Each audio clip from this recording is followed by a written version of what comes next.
What's good, party people? It's your boy Sultan here.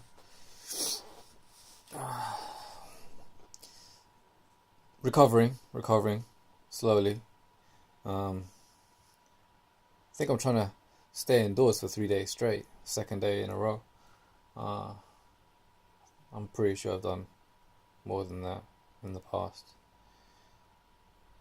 Not really an epiphany, but just certain thoughts come to you when you're by yourself. Just sitting there, wondering what life is all about. Anyway, Super Nintendo Mini. Yeah, that came in the post today with a special Nintendo AC adapter. Well, I say AC adapter. It's just basically a USB block which fits in your plug socket. Cost £10. Amazing. Consumerism, eh? Who would have it? So I sold out, yeah. I bought a emulation machine from Nintendo. Not really. Kind of thought, you know what, I had opportunity to get it. Had some money to burn. And, yeah. A lot of emulation potential. Been checking out some videos on YouTube. People will be running all kinds of stuff on this. So, yeah, it's a good little toy to play with. Wouldn't say I tidied my room, but I just tidied a few corners here and there. Finished this book. And I just affirmed certain things I already knew, as well as pointed me in the right direction when it comes to others, and what to do when it comes to others. What really resonated was how to deal with an actor in a scene which isn't giving you enough, or which is quote unquote doing something which you feel is outside the given circumstances. And that is to just have a quiet word with the director to say, hey yo, that was out of sync, that was left field, yeah. Which I did previously anyway, so I guess I kind of knew that. It's good that this book kind of tells me that that's how it should be, or that's a suggestion. The other way is just to put up, shut up, and just do your work. To the most part, I'll do that. And I watched a documentary today about RoboCop, and that reminded me as well about a Stella Adler. Was it Stella Adler or Uta Hagen? No, Uta Hagen. It was an Uta Hagen workshop on YouTube, and she said that it's not a case of being pretentious if you are sitting upright and speaking like this, because actually the costuming, you may have a corset on for the ladies and it will be crushing your ribs, therefore you will speak through, you let the clothing affect you and speak through in that way.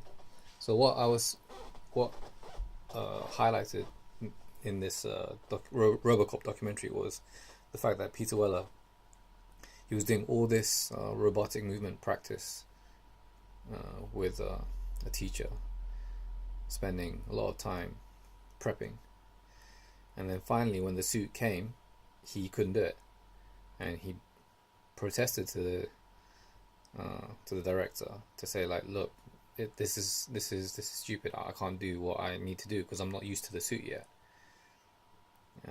You can check out documentaries on YouTube regarding the suit and the difficulty in movement and how you actually have to learn how to move in that suit. So that was interesting to say that. That's again another layer that some people forget, and you can do everything, and then when you do get the costume, you may actually need a few minutes to get used to the costume and then live through the costume and live truthfully. Yeah. Pizza today. Papa John's special. Meatball, sausage, 6 cheeses, and pepperoni. Yeah. It's a high calorie feast. no gym today, no gym yesterday either. Um, I did write out the golden hours breakdown, as well as a breakdown of after the golden hours. This is in the if statement of if I don't have a job, what I'm going to do from coming back from the gym, arriving home, breakfast, lunch, and then dinner. I mean, it makes sense, but I think what tends to happen is I'll get on YouTube, I'll find something interesting, and then I'll research that link. Like, it could be like a phrase or like a little quote, and then it would be like just an endless cycle of just obsessively researching something. For example, I was watching a Jurassic Park YouTube video where he was making a presentation saying Jurassic World and Jurassic Park, they have similar beats, but the characters aren't as strong as in Jurassic Park.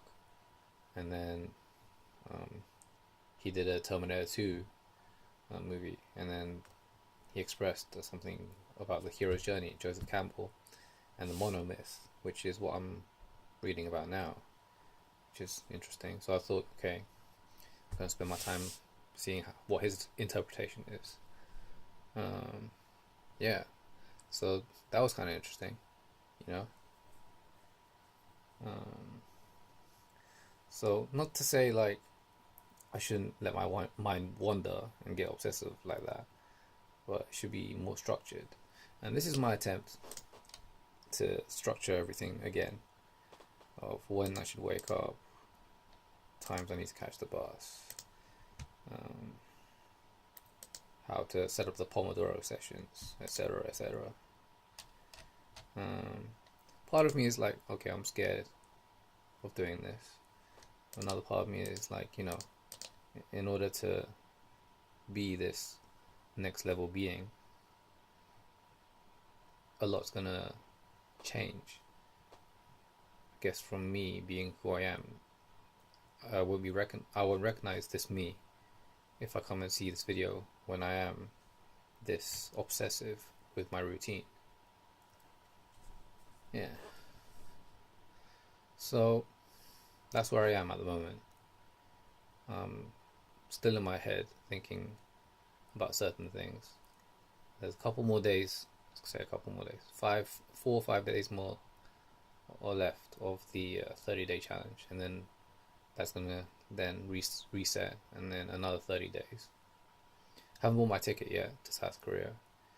It's looking more and more unlikely, as next week there may be work, and I think the principle should be, the governing fact should be, if there is work, that takes precedent over holiday or play.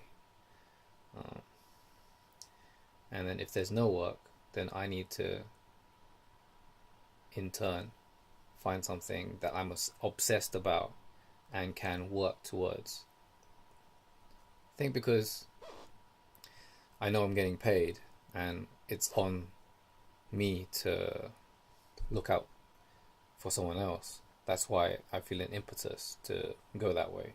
Whereas if it's just for me, because I'm not being pushed by an external force, finding an internal force to push externally doesn't really exist. Therefore, you have to really try and trick your mind, in a sense, as to how to just get things done and be productive. And with my mindset and with the way things are, that's a challenge. It's definitely a challenge. I do see certain permutations between me and other people where I'm not jealous, but I kind of appreciate how they can get on with things in a certain way, in a certain environment. I don't have that same effective environment. I don't have that same group of people to bounce off. Like I said, man, solo warrior, Asian protagonist. So when you're solo, you just got to find ways of just tricking your mind and just putting forth the work. And some days you think, I wish I took that time and was more productive at that time. It's normally the case where just before I'm about to go to bed, I feel like I could take on the world. Then when I've slept and woken up, I feel like I want to go back to sleep. And that sucks. It really does suck. It's because there's no deadline.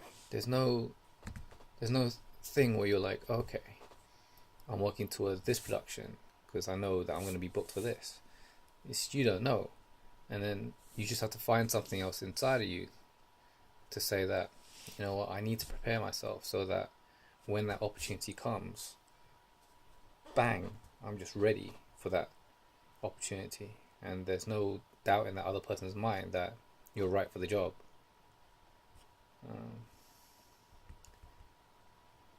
That's the hard part for me. And it may be for you as well. To really keep pushing yourself. Because this goal, it seems so far away. And yet, you know that if you don't sharpen the sword every day, that you're not going to reach that goal. And that when the opportunity comes, you're not going to have the necessary experience or the muscle memory in order to perform. So I just think